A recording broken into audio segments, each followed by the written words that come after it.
ಟೈಮಿಗೆ ಸರಿ ಬಸ್ ಬಿಟ್ಟಿದ್ದೀರಿ ಅಂತ ಹೇಳ್ತೀರಿ. ಎಲ್ಲುಂಟು ಸರ್ ಟೈಮಿಂಗು?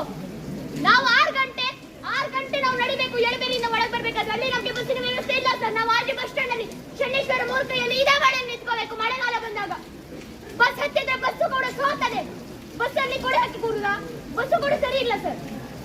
ಒಂದೇ ಬಸ್ ಇರುವುದು 8 ಗಂಟೆಗೆ ಒಂದು ಬಸ್ಸು, ಅದಾದ್ಮೇಲೆ ಇರುವುದು 9 ಕಾಲಿಗೆ, 9 ಗಂಟೆ 10 ಗಂಟೆಗೆ. ಅದು ಪ್ರೈವೇಟ್ ಕೂಡ, ಅದು ಪ್ರೈವೇಟ್. ಪಾಸ್ ಮಾಡಿಸಲು ಏನ್ ಮಾಡ್ಬೇಕು ನಾವು? ನಾನು ಹೆಣ್ಣು ಹೌದು, ನನಗೆ ಫ್ರೀ ಬಸ್ ಉಂಟು ಅಂತ ಹೇಳ್ಬೋದು ಸರ್ ನೀವು. ಆದ್ರೆ ನಾವು ಮೊದಲು ಪಿಯುಗೆ ಹೋಗ್ಬೇಕಾದ್ರೆ ನಾವು ಪಾಸ್ ಮಾಡಿ ಹೋಗಿದ್ದೇವೆ ಸರ್. ನಮಗೆ ಫ್ರೀ ಬಸ್ ಫೆಸಿಲಿಟಿ ಬೇಡವೇ ಬೇಡ. ಬೇಗ ಯಾರಿಗಾದ್ರೂ ಹೆಣ್ಮಕ್ಳಿಗೆ ಫ್ರೀ ಬಸ್ ಫೆಸಿಲಿಟಿ ಬೇಕಾ?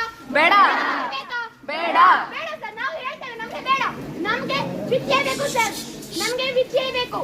ನಾವು ಕಾಲೇಜಿಗೆ 10 ಹೋದ್ರೆ ನಮ್ಮನ್ನ ಸೇರಿಸುವುದಿಲ್ಲ, ಗೇಟ್ ಬಾಗಿಲು ತೆಗೆಯುವುದಿಲ್ಲ, ವಾಚ್ಮೆನ್ ಒಳಗೆ ಬಿಡುವುದಿಲ್ಲ ಸರ್. ಇದಕ್ಕೆ ಯಾರು ಸರ್ ನ್ಯಾಯ ಕೊಡುವುದು? ನೀವು ಹೇಳ್ತೀರಿ. ನ್ಯೂಸ್ ಫಸ್ಟ್, ನಿರ್ಭೀತಿಯಿಂದ ನಿಮ್ಮ ಪರವಾಗಿ.